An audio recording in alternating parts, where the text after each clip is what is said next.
Hey guys, welcome back to my channel. If you haven't already, please subscribe.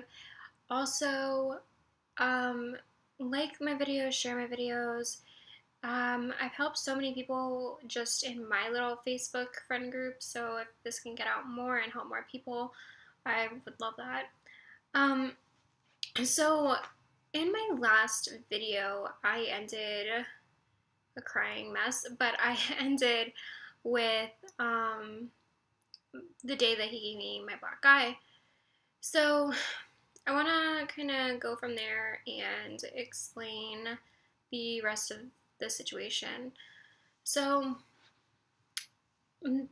that was on a Wednesday that he gave me my black eye. Thursday I called out of work, and on on Sunday night, I had done my makeup. I still had a bloodshot eye, but we decided to go out with a couple of friends and go eat tacos.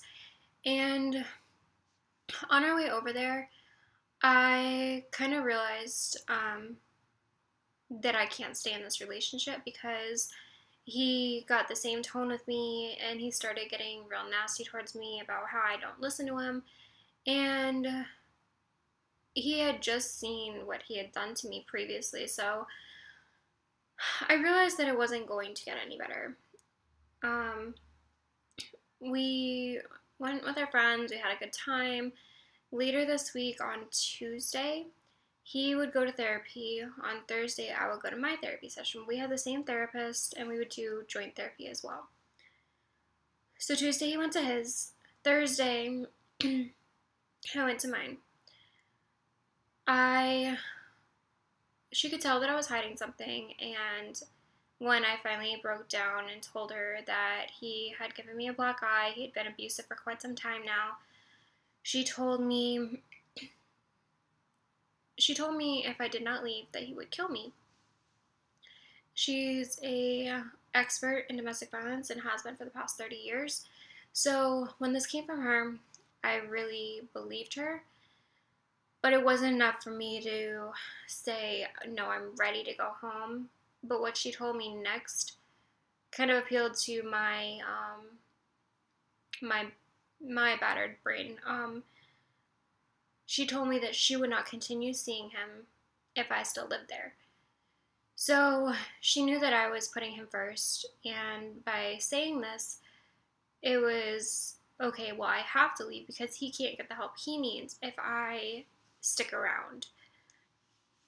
So I still wasn't ready to leave, but I decided that I had to, and it was now or never. So as soon as I left the office, I think I was still in the parking lot, I called my mom and I told her I need to come home. I can't stay up here anymore. And she told me, okay, come home. Are you okay? Is everything okay? Um, I was like, I don't know what I'm gonna do about my job, about this. Do I give him a 2 weeks notice? What do I do? And so I went into my job and I broke down and I told my supervisor, who I was fairly close with because I had worked there for 5 years. I told him the black eye that I got last week was from my husband. This is not the first time he's hurt me. And my therapist just told me if I do not leave today, I will die. And I need to go today. I can't work this shift. I have to go home. And even though I put him in a tough spot, I'm grateful that he was more concerned about my safety. And so I went home. This is about 10 o'clock in the morning. I went home. He was at work. I packed all my things. I got my cats and I left. I think I was out of there by noon, 12, 1 o'clock, because I was scared he was going to come home on his lunch break. And I really didn't know what he would do if he saw me packing and leaving. I didn't know how he would react to that. So I started my 4.5 hour drive home, and I was terrified the entire trip because I was just, why is he going to call me? What's he going to do? And it just got really scary. So that was the day I left. And unfortunately, the abuse didn't stop there.